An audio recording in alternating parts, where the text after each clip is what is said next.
Questo video sarà un po' tecnico, ce ne scusiamo in anticipo, però è un video importante perché spiegherà il motivo per cui riteniamo i centri antiviolenza una vera sventura e come secondo noi andrebbero riformati per correggere un'anomalia che, oltre a inquinare pesantemente le relazioni tra uomini e donne, grava da anni in misura intollerabile sul bilancio dello Stato. I CAV esistono a seguito della ratifica da parte dell'Italia della Convenzione di Istanbul e sono regolati dall'atto 146 emanato dalla Conferenza Stato-Regioni del novembre 2014. In esso si stabiliscono alcune cose essenziali. La missione dei CAV è di assistere le donne, e solo le donne, vittime di violenza, avviandole a percorsi di uscita dalla violenza stessa. I CAV possono impiegare direttamente soltanto donne e possono convenzionarsi con professionisti esterni. Sono finanziati con soldi pubblici, provenienti direttamente dallo Stato, ma anche dalle regioni, dai comuni o da altri enti locali. Non è precluso ai CAV di ricevere fondi da soggetti privati. Sull'aspetto economico torneremo tra poco. Ora interessa provare a capire concretamente cosa fanno i CAV. Essi accolgono la donna che si dichiara vittima di violenza, la ascoltano e la assistono in un percorso di risoluzione del suo problema. Non verificano la fondatezza di ciò che dice la donna in questione, perché la loro filosofia è quella del «sorella, io ti credo». Per i CAV è vittima qualunque donna che si dichiari tale, con tutte le facilitazioni che ciò comporta, a partire dal patrocinio legale gratuito. Non è però chiaro quali sono le condizioni in cui una donna si possa dichiarare liberata dal suo problema, se quando lei si autocertifica come tale, quando è economicamente autonoma, quando chi la minaccia viene condannato o altro. Altro elemento molto importante, con il pretesto della riservatezza, i CAV non consegnano allo Stato dati verificabili sugli accessi e le situazioni risolte, sebbene lo Stato stesso sia per statuto garante della riservatezza di tutti, visto che già detiene i dati fiscali, patrimoniali, sanitari, giudiziari di ognuno di noi. Questa omissione sui dati reali permette ai CAV di dichiarare un numero di accessi e di situazioni risolte del tutto arbitrario e in genere spudoratamente sovrastimato.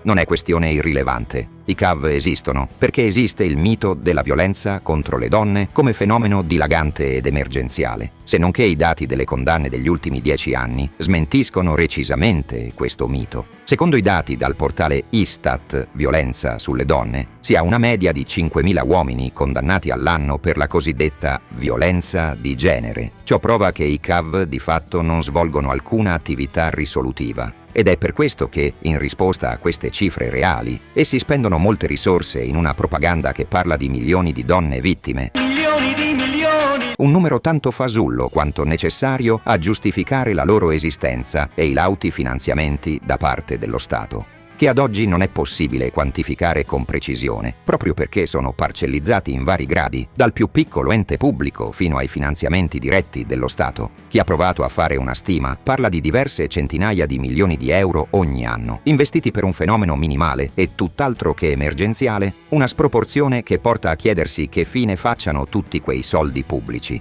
Una prima risposta l'abbiamo già data. Finiscono in propaganda. Ma il resto? Il resto sono stipendi, spesso camuffati da rimborsi spese. I CAV, infatti, si costituiscono sempre come associazioni, come tali entità senza alcun obbligo di rendicontazione o trasparenza. Per dirla con un paragone semplice, è come se un trattato internazionale obbligasse l'Italia a finanziare centri di prevenzione contro la lebbra, sebbene se ne manifestino in media 6 casi all'anno, e quei centri di prevenzione, proliferati subito a centinaia, strillassero ogni giorno denunciando la dilagante epidemia di quell'orribile malattia, per combattere la quale servono ovviamente più fondi.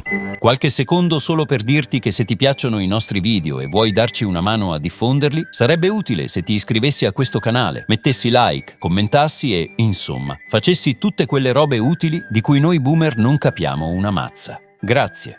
A ciò si aggiunge che i CAV più intraprendenti e sfacciati non esitano a dare la caccia anche a contributi privati, talvolta partecipando a progetti internazionali, volentieri finanziati dall'Unione Europea, o più spesso costituendosi parti civili nei processi, con lo scopo di arraffare qualche risarcimento da qualche povero Cristo, usualmente oggetto di false accuse orchestrate proprio dai CAV. Si sussurra poi, ma non ci sono prove di questo, che le donne che ricevono il pagamento dei danni grazie a false accuse, architettate dai CAV, debbano poi versare una percentuale di ringraziamento sotto forma di donazione, esentasse, all'associazione che le ha così tanto aiutate.